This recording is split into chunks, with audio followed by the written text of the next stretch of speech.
بسم الله الرحمن الرحيم. انا اسمي عبد الله عاصم من مصر، محافظة اسكندرية، مدرسة حسان بن ثابت للصف الثاني ثانوي. انا فكرتي التانية اللمبة الموفرة.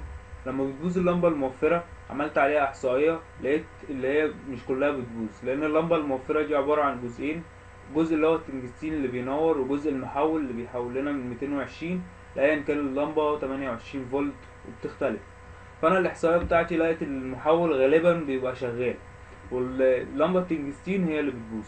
فانا حاولت اعمل حاجه بسيطه جدا بحيث المواطن لما يروح يشتري الجزء اللي بايظ بس، والسليم يفضل عنده.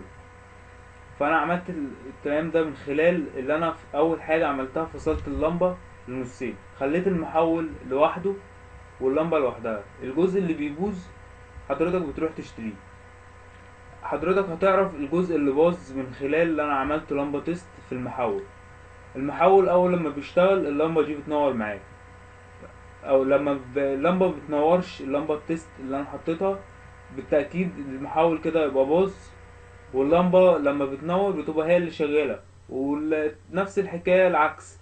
لو المحول هو اللي شغال واللمبه هي اللي منورتش، اللمبه هي اللي بتبقى بايظه، وبتروح تشتري اللمبه بس بدل لما انت كنت بتشتري المحول واللمبه مع بعض. فدي تعتبر بتقلل نص التكلفه.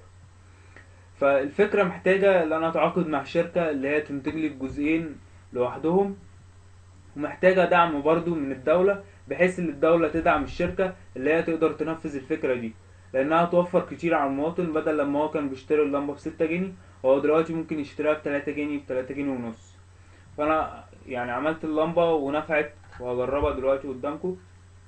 هي بتتركب عادي جدا زي الستارتر اللي بيتركب في اللمبة الكبيرة.